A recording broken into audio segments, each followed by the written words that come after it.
This is the Hidden Killers podcast with Tony Brueski, featuring former FBI Special Agent and Chief of the Counterintelligence Behavioral Analysis Program, Dreeke. What is new in the case against Bryan Kohberger? FBI paying a visit to the house that for a lot of us thought was going to be torn down by now, but it is still standing. They recently went through and did some investigative work, it appears, to get a better perspective on that and to also talk about his recent behavior or observations on his behavior in court the other day. Dreeke is joining us, retired FBI special agent. Let's start with the house on King Road that was gone into the other day. The boards came off the windows and the doors.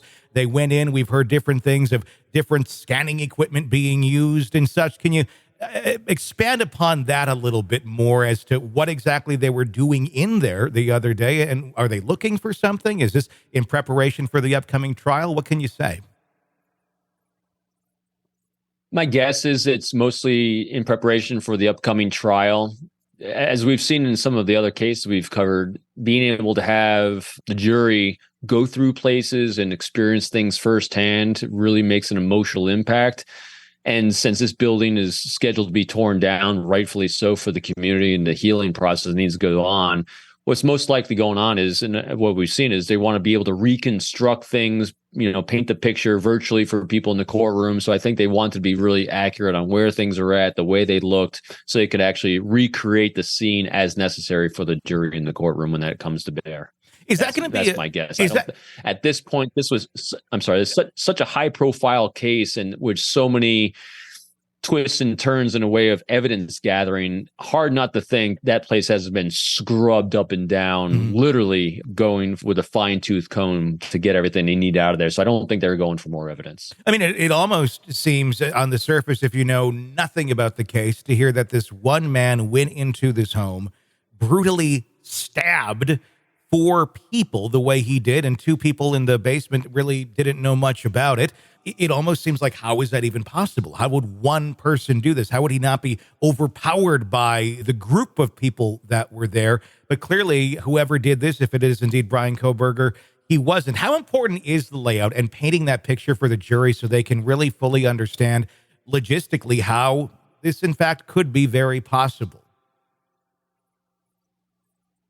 Yeah, it's important to lay it out logistically to show it's possible, but also it's the emotional response. Remember, juries are human beings. Everyone involved in this is going to have an emotional response to the things they've seen.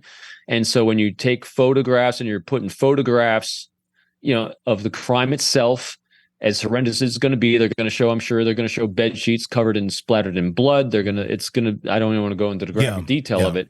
But that's going to be a small picture like this. But they're going to need to be able to say that happened here. And so they're going to need to be able to give, from the 1 foot level out to about a 15-foot level, a 30-foot level. So you can kind of see the context of the sequence of what they're going to propose Kohberger did to move through that house. And so they're going to need to lay that out. And defense is also going to then counter and say, that's impossible. He could have done it like that. So that's why getting an accurate rendering of the place, the movements, the materials, the entrance and exit points, the windows, all this thing is really important to kind of lay a visual impression for the jury.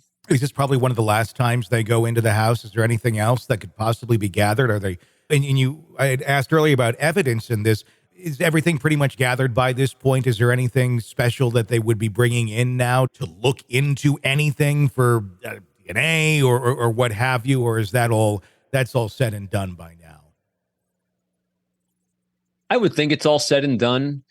It's our technology and our ability to gather microscopic evidence data points continues to evolve. But from the point where this happened and they first went in there to now, the ability to gather more, I think, is pretty limited. Unless the only thing that prompts a new evidence gathering is if there's new leads that come in that insinuate something that may have been missed behind a wall, under a floorboard, in an attic, that in a nook and cranny someplace. And so that's the only thing that would prompt a new evidence gathering if a new data point came in of someone saying that, hey, did you think of this? Or did you go here and do this? Because at this point, I really think they probably scrubbed behind, up, down everywhere in this place because they really had to, because so many people are inside and around this house. They're going to have to be able to differentiate between Kohberger's DNA and articles he had with him and everything else in the house, which is going to be extensive, because if there's any shred of doubt of who was in that house,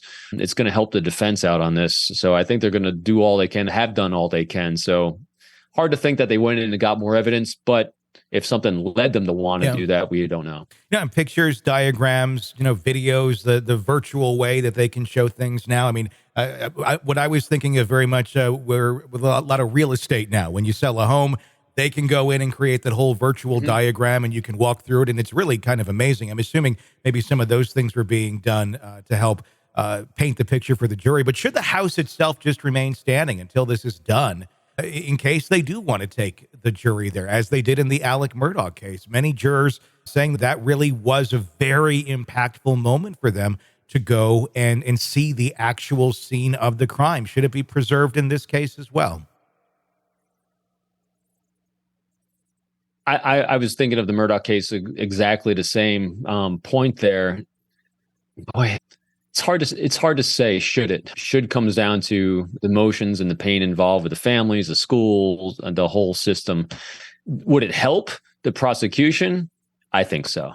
I think it definitely helped the prosecution to be able to have the jurors walk through that house and see it firsthand and relive that moment, because that's what they're going to go for. They have a lot of, I think, really solid evidence, but part of having solid evidence is going to be having an emotional response to that evidence, and nothing brings up an emotional response than being present in the actual place itself.